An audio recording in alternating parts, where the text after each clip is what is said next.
Hello friends, एक बार पुनः आप लोगों का स्वागत है हमारे यूट्यूब चैनल स्टडी 26 पे। और आज के वीडियो में देखेंगे जो बीए सेकेंड सेमेस्टर के बच्चे हैं और बिहार के किसी भी यूनिवर्सिटी से हैं या भारत के किसी यूनिवर्सिटी से हैं ना, तो सबका न्यू एजुकेशन पॉलिसी के तहत एक ही सिलेबस कर दिया गया है। इसीलिए आपको टेंशन नहीं लेना है, सबों का एक ही सिलेबस है, तो इसलिए आप इसको निश्चिंत होकर पढ़ सकते हैं।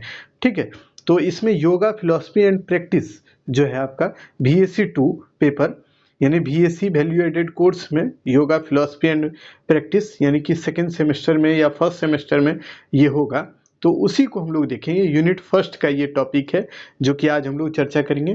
पहले हमने इसके बारे में पढ़ा है कि योग का इतिहास क्या है नहीं है, उसके ऊपर हमने चर्चा कर लिया है।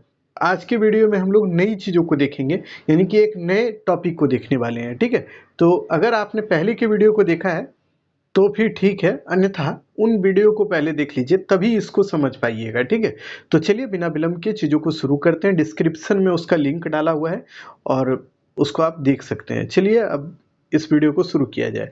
तो देखिए, इसमें हमने योग के बारे में पहले बताया था।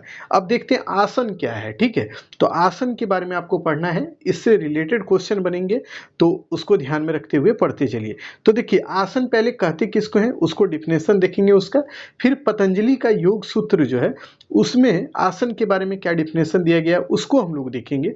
फिर आगे की चीज़ों को देखते हुए चलेंगे। ठीक है, तो देखिए, चित्त को स्थिर करने वाली तथा सुख देने वाले बैठने के प्रकार को आसन कहते हैं। तो आसन में क्या होता है जानते हैं, आप देखे होंगे गांव में या कहीं भी आसन पालथी मार के लोग बैठते हैं ना, उसके बाद वो ध्यान लगाते हैं, ये सब करते हैं ना। तो इसी में आज देखेंगे आसन क्या है, प्राणायाम क्या है, ध्यान क्या है। तो आसन ये बैठने का एक तरीका है। जैसे कि हम लोग खाना खाते हैं जमीन पर बैठ के, यानी कि नीचे बैठ के, तो हम लोग कैसे बैठते हैं, आसन मार के ही बैठते हैं ना। तो यही है, बैठने का एक तरीका होता है ये। इससे लोगों के मतलब आप अगर आसन लगाते हैं या ध्यान करते हैं ना, तो इससे क्या होता है कि मन को शांति मिलती है। ठीक है, तो इस बात को भी ध्यान में रखिए। योग में आसन एक मुद्रा है जिसे एक व्यक्ति जिसमें एक व्यक्ति बैठता है जिसके माध्यम से। ठीक है, तो यानी कहने का मतलब, मुद्रा का मतलब ये नहीं समझिएगा पैसा नहीं, मुद्रा का मतलब भाव भंगिमा, यानी कि आपके शरीर का भाव भंगिमा होता है ये आसन। जब आप योग में करते हैं ना, तो इसका मतलब ये होता है कि आप बैठते हैं और बैठ के ईश्वर या कोई भी चीज का आप ध्यान लगाते हैं। ठीक है, पहली बात है ये समझिए कि आखिर आसन है क्या। चित्त को स्थिर रखने वाले तथा सुख देने वाले बैठक को आसन कहते हैं। ठीक है, इसको ध्यान में रखिएगा। अब देखिए, पतंजलि के अनुसार आसन क्या है, स्थिर सुख मायासन, यानी कि ये बोलते हैं स्थिर सुख मायासन, पतंजलि बोलते हैं। इसका मतलब ये हुआ, सुख पूर्वक स्थिरता से बहुत समय तक बैठने का नाम आसन है।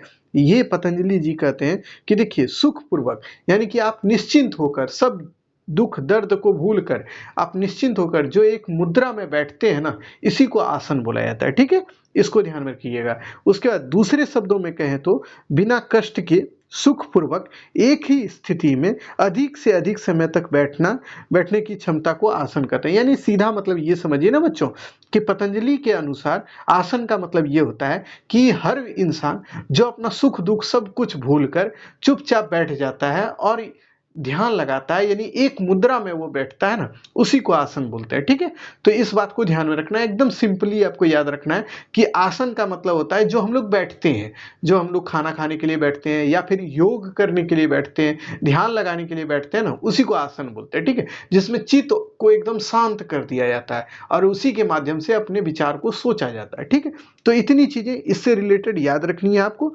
अब आ जाइए आसन के आगे क्या है। स्वामी विवेकानंद का भी एक टर्म याद रखिएगा, उन्होंने आसन के बारे में क्या कहा है।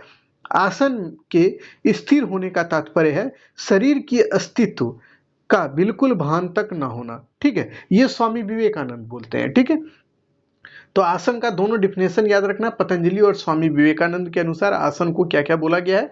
आसन होता क्या है, आसन होता है चित्त को शांत रखकर आप जो एक ध्यान लगाते हैं या एक मुद्रा में बैठते हैं, उसी को आसन बोलते हैं। ठीक है, आसन के आखिर लाभ कौन कौन है, यानी कि इसके कौन कौन से लाभ हैं या महत्व हैं, उनको अब देख लीजिए। योगासन, आसन को ही योगासन भी बोला जाता है, समझे। योग जो करते हुए व्यक्ति को देखते होंगे या योग आपने भी किया होगा, तो योग जब करते हैं तो आसन यानी ध्यान लगाते हैं ना आप बैठ के, तो जमीन पर, तो इससे क्या क्या लाभ होता है वही चीज अब देखना है। तो देखिए योगासन का सबसे बड़ा गुण यह है कि यह सहज, साध्य और सुलभ है, सर्वसुलभ है। यानी कि आसन या योगासन आप कहीं भी कर सकते हैं। ऐसा नहीं है कि इसके लिए कोई पैसा देना होगा या कहीं आपको विशेष जगह जाना होगा, कुछ नहीं। आप घर के अंदर भी कर सकते हैं, घर के बाहर भी कर सकते हैं, छत पर भी कर सकते हैं, कहीं भी कर सकते हैं इसको, ठीक है। उसके बाद देखिए ये सुलभ है, एकदम सरल है, कहीं आपको कोई दिक्कत नहीं होगा इसमें, ठीक है।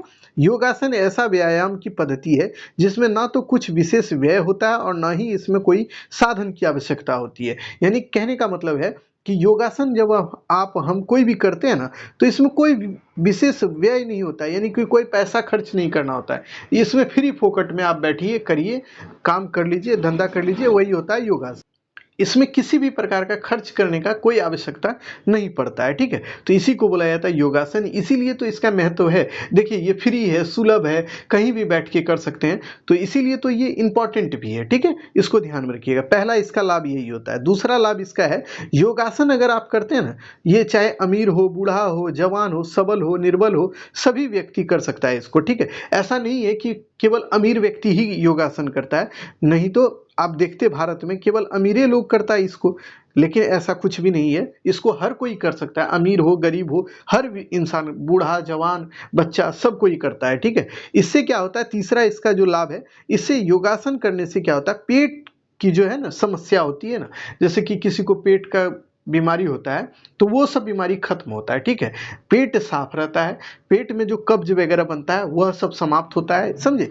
यानी पाचन से संबंधित जो भी गड़बड़ियां होती हैं हमारे अंदर, यानी कि खाना खाइए तो पचता ही नहीं है, ये सब जब अगर होता है ना, तो कुछ नहीं कीजिए, आप योगासन कीजिए, योग कीजिए, ध्यान लगाइए, ये सब बहुत जरूरी है, ठीक है। तो इसको ध्यान में रखिए, इसका यही एक लाभ है।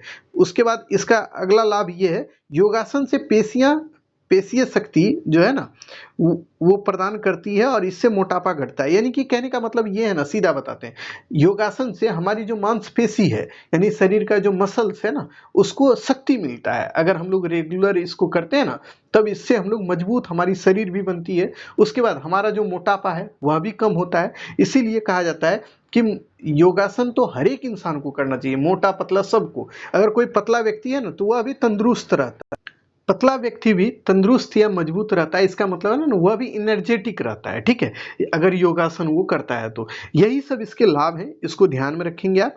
यहाँ से सवाल बन सकते हैं कि इसके क्या क्या लाभ हैं। इसके बाद देखिए, आसन करने से हम लोगों को क्या और लाभ होता है। इससे क्या होता है, हमारे नेत्र की, यानी जो हमारी आंख की ज्योति है, यानी कि जो उसका एक तरह से कहें कि अगर आपको कोई दिक्कत है आंख से रिलेटेड, तो आप योगासन कर सकते हैं। इससे क्या होगा कि आपके आंख की ज्योति है वो बढ़ेगी, यानी लाइट आपके आंख की बढ़ जाएगी, इससे लाभ होता है, ठीक है। लेकिन ये एकाएक तुरंत नहीं, एक दिन कीजिएगा और बढ़ा नहीं, आप ये सवाल कीजिएगा तो नहीं। इसके लिए आपको नियमित करना होगा, रेगुलर करना होगा, ठीक है, यह भी ध्यान में रखिएगा। उसके बाद देखिए, अगर योगासन आप करते हैं ना, यानी आसन अगर आप लगाते हैं ना, तो आपका क्या होगा, चश्मा भी आपके जो लगे होंगे वह भी उतर सकते हैं आपके आंख से, ठीक है। उसके बाद देखिए, आसन करने से शरीर में जो रोग उत्पन्न होने की क्षमता होती है ना, वो कम हो जाती है। यानी मान लीजिए आपको कई एक तरह का रोग है, तो आप कुछ नहीं कीजिए, आसन करना शुरू कर दीजिए, तो आपके कई एक रोग ऐसे ही समाप्त हो जाएंगे, ठीक है। तो इस बात को भी ध्यान में रखिएगा, इससे व्यक्ति निरोग और स्वस्थ बने रहता है, ठीक है। अगर कोई व्यक्ति आसन करता है, योगासन मतलब जिसको बोलते हैं, अगर करता है, तो इससे वो क्या होता है, स्वस्थ बना रहता है, ठीक है। उसके बाद देखिए, योगासन से बुद्धि की वृद्धि होती है, धारण शक्ति को नई स्फूर्ति और ताजगी मिलती है। यानी अगर योगासन आप करते हैं ना, तो आपकी बुद्धि बढ़ती है, यानी आपके दिमाग जो होते हैं वो तेज होते हैं। उसके बाद देखिए, दिमाग में जो भी चीज़ आप पढ़ते हैं ना, वह भी स्टॉक में रहता है, ऐसा नहीं कि आप तुरंत भूल जाते हैं। तो ये सब शक्ति इसमें वृद्धि होती है, तो इसलिए भी ये इंपॉर्टेंट है, ठीक। अगले टॉपिक को देखते हैं। अगला टॉपिक क्या है इसका, योगासन से मेरुदंड की रीढ़ की हड्डी जो होती है ना, यानी कि पीछे आप देखिएगा, आपका बैकबोन जिसको बोलते हैं ना, रीढ़ की हड्डी, ये मजबूत होता है इससे, ठीक है। ये लचीला बनता है, मजबूत बनता है, ठीक, ये भी ध्यान में रखिएगा। और नाड़ी की शक्ति पूर्ति करती है ये, अगर आप आसन करते हैं तो नाड़ी को शक्ति प्रदान करता है। नाड़ी का मतलब होता है जो हमारे शरीर में नस है ना, जिसमें ब्लड सर्कुलेशन होता है, उस सबको भी मजबूती मिलता है अगर हम लोग आसन करते हैं तो, ठीक है।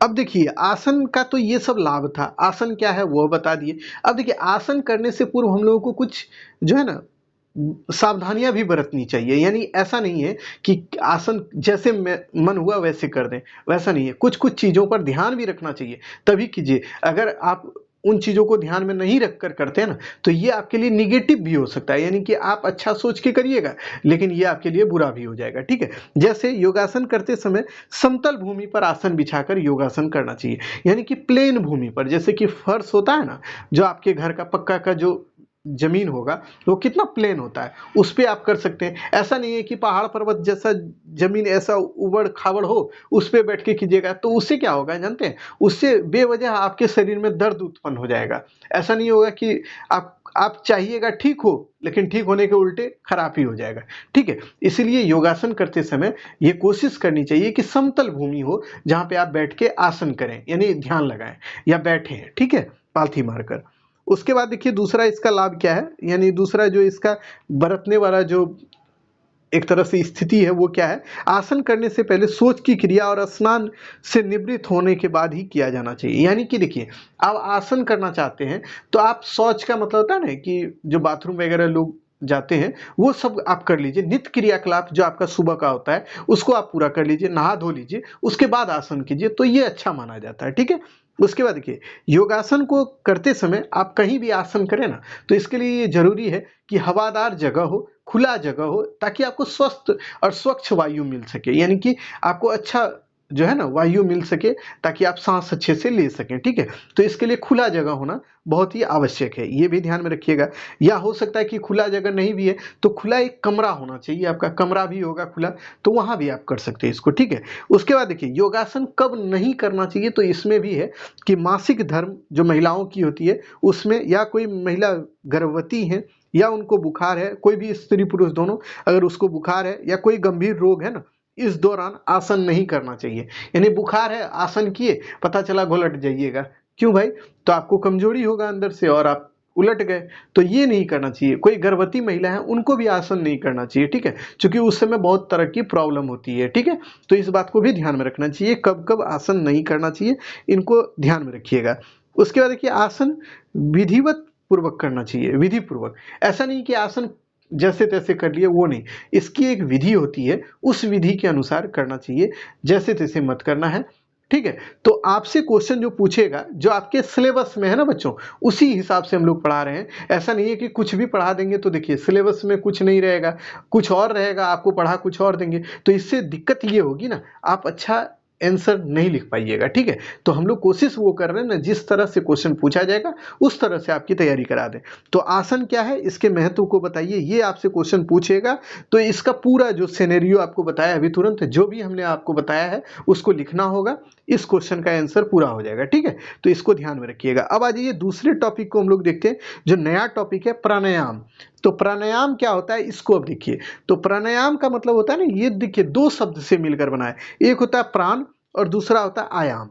तो प्राण का अर्थ होता है शक्ति देना या बल प्रदान करना, और आयाम का अर्थ होता है उल्टा गमन करना। यानी सीधा मतलब ये बोलिए कि प्राण एक शब्द है, दूसरा होता है क्या, आयाम। आयाम का होता है उल्टा गमन करना, गमन का मतलब तो घूमना, ठीक है। और प्राणायाम उसमें प्राण का मतलब होता है शक्ति, यानी कि जो आपको बल दे, ऊर्जा दे, उसको बोलते हैं प्राण, ठीक है। तो इसका मतलब ये हो गया कि प्राणायाम का सीधा मतलब आपसे पूछेगा, इस शब्द का मतलब क्या है, प्राण का उल्टा गमन करना, इसी को बोलते हैं प्राणायाम, ठीक है। इसको ध्यान में रखना है बच्चों। अब आ जाइए अगले इसके जो स्लाइड्स हैं उसको देखते हैं हम लोग। प्राणायाम क्या है, प्राण अर्थात सांस, आयाम यानी दो सांसों में दूरी बढ़ाना, श्वास और निश्वास की गति को नियंत्रित करना, रोकना व रोक उसे निकालने की क्रिया को ही प्राणायाम कहते हैं। यानी सीधा मतलब ये है ना, आपको समझाते हैं।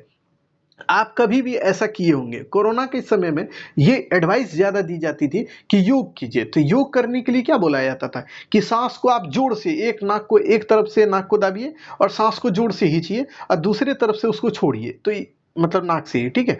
तो ऐसा जब करते हैं ना, तो ये आपका सर्कुलेटरी सिस्टम जो है आपका, वो मजबूत होता है, यानी कि उससे ये पता चलता है कि आप में कोई दिक्कत तो नहीं है ना सांस से संबंधित।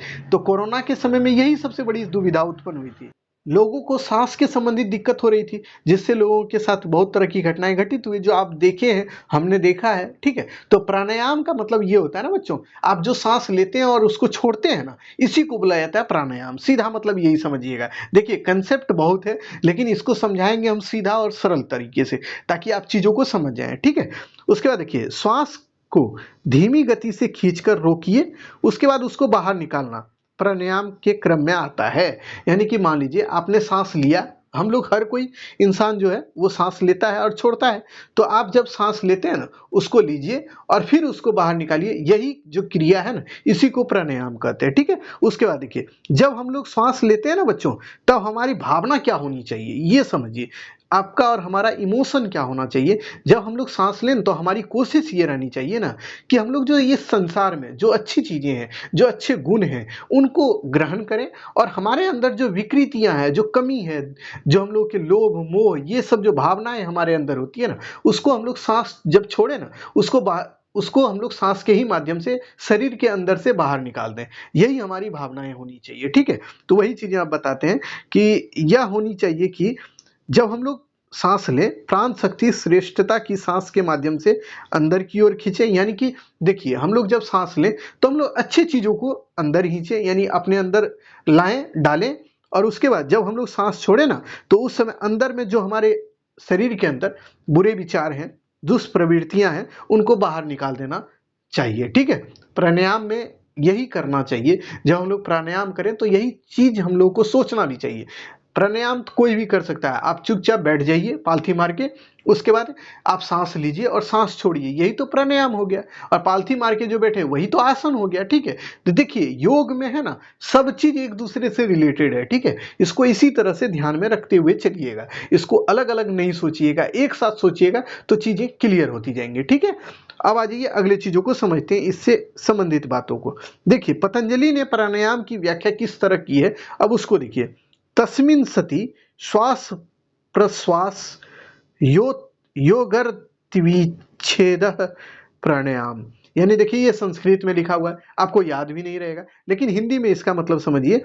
श्वास जो है ना, प्रश्वास के गति को अलग करना प्राणायाम कहलाता है। यानी जो हम लोग श्वास लेते हैं और उससे जो मतलब श्वास के माध्यम से जो छोड़ते हैं ना, यानी श्वास के माध्यम से हम लोग हवा को ग्रहण करते हैं और फिर हम लोग क्या करते हैं, फिर छोड़ते हैं उसको। तो यही जो क्रिया है ना इसी को प्राणायाम कहते हैं। यही पतंजलि का सीधा सीधा स्टेटमेंट है जो कि आपके सामने हमने रख दिया है, इसको ध्यान में रखिएगा पतंजलि का। उसके बाद देखिए प्राणायाम के कुछ प्रकार होते हैं, यानी टाइप्स ऑफ प्राणायाम, तो उनको आप देख लीजिए। अनुलोम विलोम प्राणायाम होता है, एक होता है। ठीक है, पहला टाइप यही है, अनुलोम और विलोम प्राणायाम। तो अनुलोम और विलोम प्राणायाम किसको कहते हैं, अब उसको देखिए। तो देखिए हठ योग का अभ्यास करते समय सबसे साधारण प्राणायाम अनुलोम विलोम प्राणायाम होता है। यानी कि जब हम लोग हठ योग का मतलब होता है ना योग जो हम लोग करते हैं ना, उस समय जो हम लोग करते हैं ना यही अनुलोम और विलोम, माफ कीजिएगा, प्रतिलोम भी इसको बोलते हैं या विलोम भी बोलते हैं। ठीक है, तो इसको ध्यान में रखिएगा, अनुलोम और प्रतिलोम या विलोम जो भी लिखा हो तो एक ही होता है। इसका मतलब ये होता है ना बच्चों, जब हम लोग ध्यान लगाते हैं या प्राणायाम करते हैं ना, तो सबसे पहले योग में क्या होता है ना कि पहले व्यक्ति सांस को लेता है फिर सांस को छोड़ता है, इसी को तो हम लोग प्राणायाम कहते हैं। तो यही इसी को बोलते हैं अनुलोम और विलोम।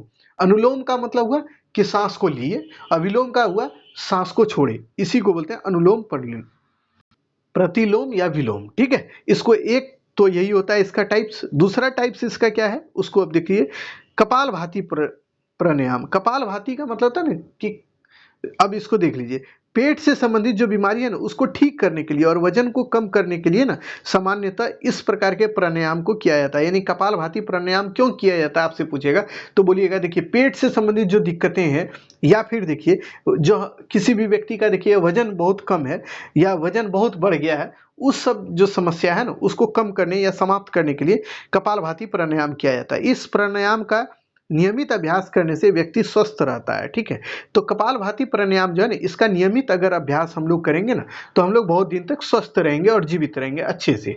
ठीक है, तो कपालभाति प्राणायाम क्या होता है, तो इसमें देखिए पेट वगैरह से जो भी समस्या है उससे इजाद पाने के लिए इस प्राणायाम को किया जाता है, पहली बात। और कपालभाति मतलब होता है ना बच्चों कपाल के बल, यानी कि देखिए सर जो है ना इसमें लेट कर जो है ना किया जाता है। ठीक है, सर के बल, तो इसको ध्यान में रखिएगा।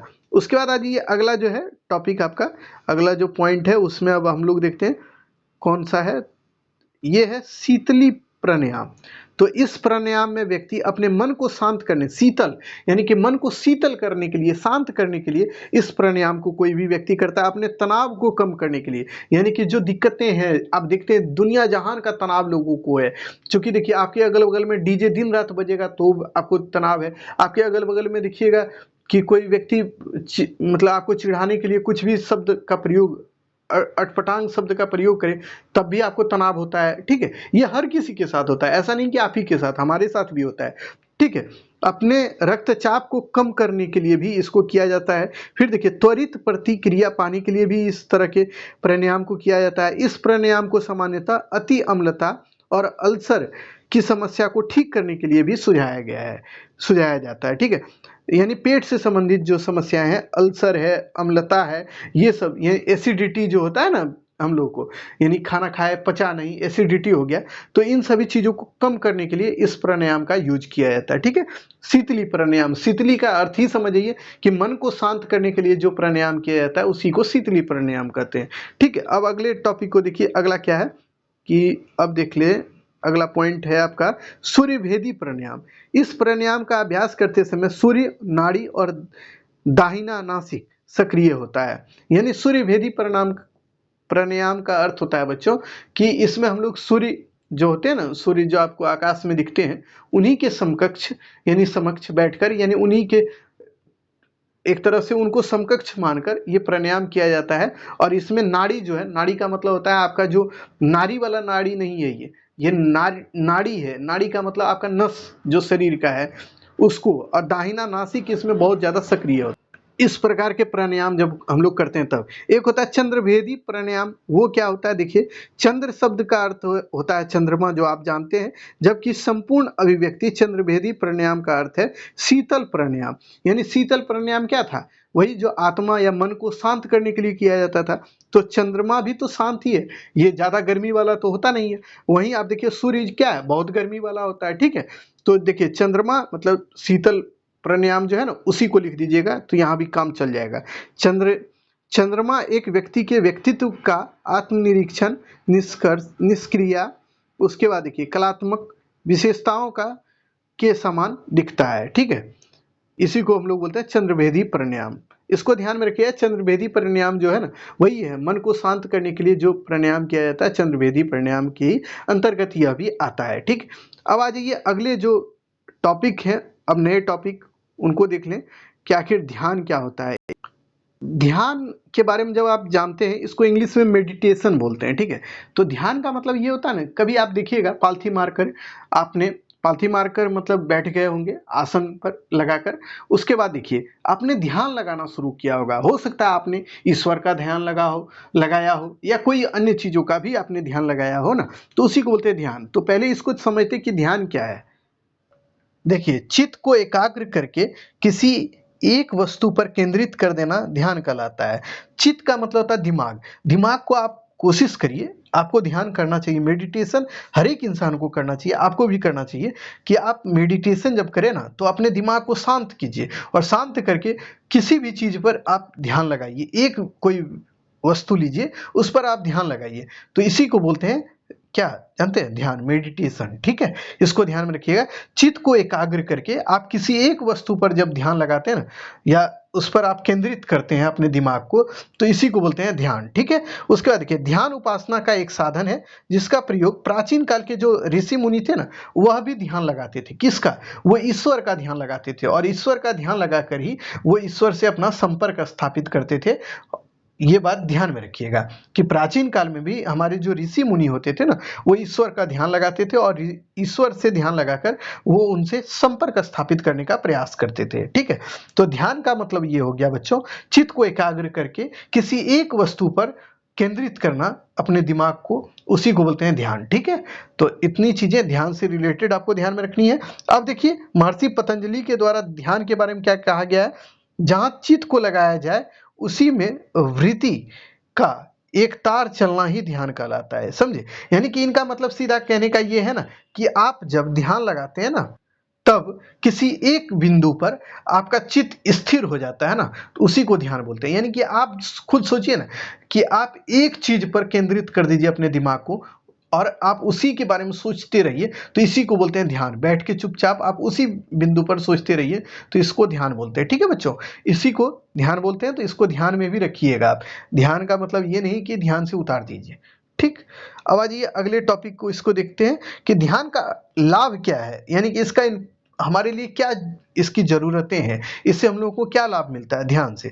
तो ध्यान करने से क्या होता है, स्वास्थ्य बेहतर होता है, यानी कि हमारा जो स्वास्थ्य है ना वो अच्छा होता है, ध्यान करिएगा तब। उसके बाद देखिए, ध्यान करने से हमें तनाव नहीं होता है, यानी तनाव कम होने लगता है। अगर ध्यान हम लोग करते हैं ना तो इससे तनाव कम होता है इंसान का। ठीक है, उसके बाद देखिए दूसरा जो पॉइंट था, तीसरा पॉइंट है, ध्यान से आत्मज्ञान की प्राप्ति होती है, यानी कि आप खुद के बारे में जान पाते हैं। अगर ध्यान आप खुद ही लगाइए, अपने बारे में सोचिए, खुद एकदम एकाग्र होकर आप खुद के बारे में सोचिए कि हम कैसे क्या करें नहीं करें, या आप खुद के बारे में जब सोचते हैं तो इससे आपको आत्मज्ञान यानी सेल्फ जो नॉलेज है ना वो प्राप्त होता है। उसके बाद देखिए, ध्यान से उत्पादकता में वृद्धि होती है, यानी कि ध्यान अगर आप करते हैं ना, यानी मेडिटेशन आप रेगुलर करिएगा ना, तो इसका लाभ ये भी होता है ना कि आपकी जो सोचने की शक्ति है ना वो बहुत ज़्यादा विस्तृत होती है, यानी ब्रॉड होती है। ठीक है, इसको भी ध्यान में रखिएगा।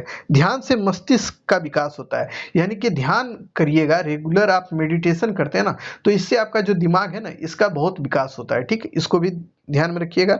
ध्यान से दर्द से छुटकारा मिलता है। अगर ध्यान आप करते हैं, यानी मेडिटेशन आप रेगुलर करते हैं, तो आपको जो किसी भी प्रकार का दर्द होता है उससे भी आपको छुटकारा मिलेगा। दर्द का मतलब ये नहीं है कि शरीर का दर्द, हो सकता है कि आपको बहुत तरह की दिक्कतें हैं जो कि आपके साथ ही मतलब आप ही को पता है और आपके साथ हो रहा हो, तो उससे भी आप छुटकारा पा सकते हैं। क्यों?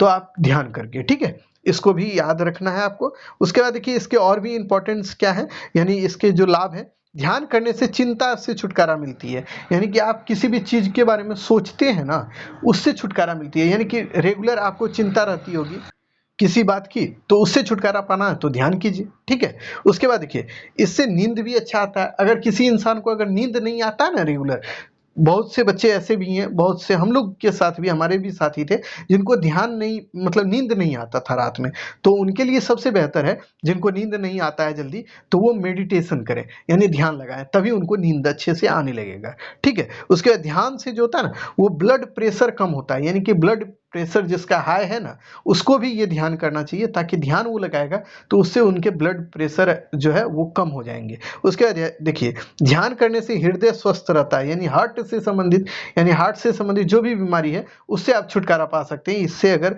इसको लगाते हैं तब। उसके बाद देखिए, ध्यान करने से छोटी छोटी बातें परेशान नहीं करती है, यानी देखिए छोटी छोटी चीज़ें जो हमको आपको हर किसी को परेशान कर सकती है ना, उससे छुटकारा पाना है तो आप ध्यान लगाइए, मेडिटेशन कीजिए। आप कोई भी बिंदु को लीजिए, उसमें मेडिटेशन कीजिए, तो आपको किसी भी तरह का दिक्कत नहीं होगा। ये तमाम लाभ हैं, अगर मेडिटेशन आप करते हैं ना तो इससे यही सब लाभ होते हैं बच्चों, तो इसको ध्यान में रखिएगा कि कौन कौन से लाभ होते हैं। ठीक है, अब आ जाइए, मेडिटेशन का महत्व क्या है, हमारे जीवन में मेडिटेशन का क्या महत्व है और हमको क्यों करना चाहिए मेडिटेशन। पहला लाभ तो हम बता दिए कि ये लाभ है। अब मेडिटेशन के कुछ महत्व हैं तो उनको देखिए।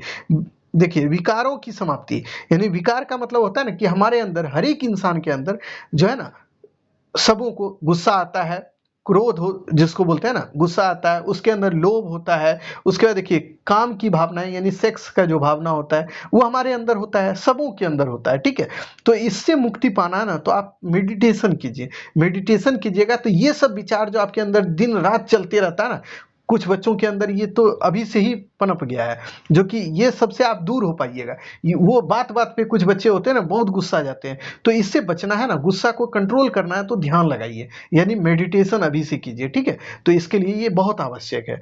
उसके बाद देखिए, तनाव एवं मानसिक थकान से मुक्ति मिलती है, यानी कि देखिए, अगर कोई इंसान तनाव में रहता है, दिन रात वो फ्रस्ट्रेट रहता है, या उसको मानसिक रूप से कोई दिक्कतें होती है, तो उसको भी मेडिटेशन करना चाहिए। मेडिटेशन अगर वो करता है तो उसको हर तरह की दिक्कतों से वो बच सकता है। ठीक है, तो इसीलिए ये आवश्यक है कि मेडिटेशन कीजिए, आप भी कीजिए, हम लोग भी करते हैं, तो ये बहुत ही जरूरी है कि मेडिटेशन हर इंसान को करना चाहिए, ताकि किसी भी तरह की दिक्कतें जो आपके दैनिक जीवन में होती है ना उनसे आप बच सके। उसको हमने लिखा है, यही चीजें हैं, इसको आप पढ़ लीजिएगा, देख लीजिएगा, ठीक है। अब आ जाइए अगले टॉपिक को इसमें देखते हैं कि निर्णय लेने की क्षमता का विकास होता है। अगर आप मेडिटेशन करते हैं ना तो आपका दिमाग बहुत तरह की चीज़ों को सोचने लगता है, उसमें बहुत तरह की बातें चलने लगती है। तो इससे क्या लाभ होता है कि कोई भी चीज़ का निर्णय आप खुद ही ले सकते हैं, यानी कि आपको क्या पढ़ना है, क्या करना है, नहीं करना है अपने जीवन में। अगर आप मेडिटेशन नित्य रूप से करिएगा या रेगुलर कीजिएगा ना तो आप इनके बारे में निर्णय खुद ही ले लीजिएगा। आपको इधर उधर भटकने की जरूरत नहीं होगी, किसी की आवश्यकता नहीं पड़ेगी, आप खुद ही उनके बारे में सोच लीजिएगा, ठीक है। यही चीजें इसमें लिखी गई हैं, उनको पढ़ लीजिएगा। शांति प्राप्ति में भी ये सहायक होता है, यानी कोई भी इंसान अगर मेडिटेशन करता है तो उससे क्या होता है ना, उसको शांति मिलती है, उसके चित्त को शांति मिलती है, यानी कि उसकी आत्मा शांत हो जाती है। इससे उसको लगता है ना कि हाँ चलो हम रिलैक्स जीवन जी सकते हैं, या उसको रिलैक्स फील होता है, ठीक है। तो इसीलिए इसको भी ध्यान में रखिएगा कि शांति अगर चाहिए, अगर आपको अपने मन को शांत करना है तो मेडिटेशन कीजिए। अगला टॉपिक है नई ऊर्जा की प्राप्ति होती है। अगर आप मेडिटेशन करते हैं ना तो आपको नई ऊर्जा मिलती है। आपके अंदर जो ऊर्जा है वो तो है ही, लेकिन मेडिटेशन से आपको कुछ अच्छी ऊर्जाएं, ये जो सृष्टि है ना बच्चों, इसमें भी बहुत तरह की ऊर्जाएं विद्यमान है जो हम लोग देखते नहीं है, देख भी नहीं पाते हैं, लेकिन सृष्टि में कई एक तरह की ऊर्जाएं, निगेटिव पॉजिटिव दोनों तरह की ऊर्जाएं हैं, ठीक है। अगर आप ध्यान लगाते हैं, मेडिटेशन करते हैं तो ये ऊर्जाएं आपको मिलती है, अच्छी ऊर्जाएं आपको मिलेंगी, ठीक है। तो इसीलिए मेडिटेशन करना बहुत जरूरी है, क्योंकि आप ऊर्जावान रहिएगा, पॉजिटिव रहिएगा, इसलिए ये बहुत आवश्यक है, ठीक है। उसके बाद देखिए भय का नाश होता है। अगर आप मेडिटेशन नियमित रूप से करते हैं, यानी रेगुलर करते हैं ना, तो इससे ये भी होगा ना कि आपके अंदर जो भय है या डर लगता है ना आपको, उससे आप बच पाइएगा, वो डर धीरे धीरे समाप्त हो जाएगा, ठीक है। तो कोई भी चीज से आपको जो डर लगता है ना, उसके लिए बस एक ही उपाय है कि आप मेडिटेशन कीजिए, आप अपने कार्य को अच्छे से कीजिए, तो आपका वो डर धीरे धीरे खुद ब खुद समाप्त हो जाएगा। तो ये टोटली का टोटली जो आज का यूनिट जो आपका 1 था ना, उसमें योग का इतिहास था जिसको हमने पहले पढ़ाया था, प्राणायाम था, ध्यान था, उसके आसन था, ये इसको हमने करा दिया है।